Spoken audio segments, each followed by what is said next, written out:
导的这种全局的掌控能力是相当的强，记忆力十足的大脑，很给演员空间，是一个非常细心的一个人，注重细节。我们来现场走戏的时候，海里已经有了这一场戏。今天晚安。大家好，我是鞠觉亮，长夜烬明的导演。我觉得《长夜烬明》这个故事不一样的地方在哪里呢？我觉得最不一样的就是它这个戏里面其实很多的寓意是蛮深的，看起来表面是这样，其实不是。爱情故事之外，还有把性把更高的那种。其实《长月烬明》这个本子像一个矛盾的哲学体，它有3世，相当于3世，阶段性会比较多一些。从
在现场就像一个大家长，很多的事情都亲力亲为，大到每一位主要的演员，小到只有一场戏群特的角色，导演团队都会和我们服装造型团队一遍又一遍的确认方案。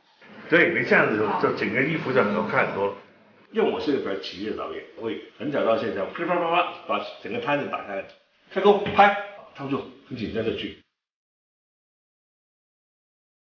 还是有这种节奏会比较好的，这样大家那些个趴在地下爬起来就可以。感觉在居导的脑子里边，整个《长月烬明》的这么宏大的这个构想，都深深的印在了居导的脑子里，所以真的是非常的佩服。导演在现场也是很认真，一直就盯着镜头，他整个镜头帮助演员就增加更好的呈现。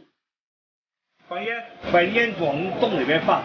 他在很多镜头上会有很多自己的想法，这种镜头啊、并进啊，就会有不一样的讲故事的方法。包括导演很喜欢用动态镜头去捕捉这种节奏。居导也非常的可爱，经常拍完一个镜头就说啊绝美绝美绝美。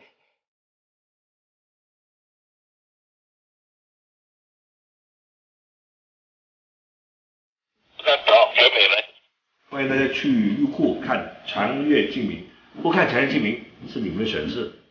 OK。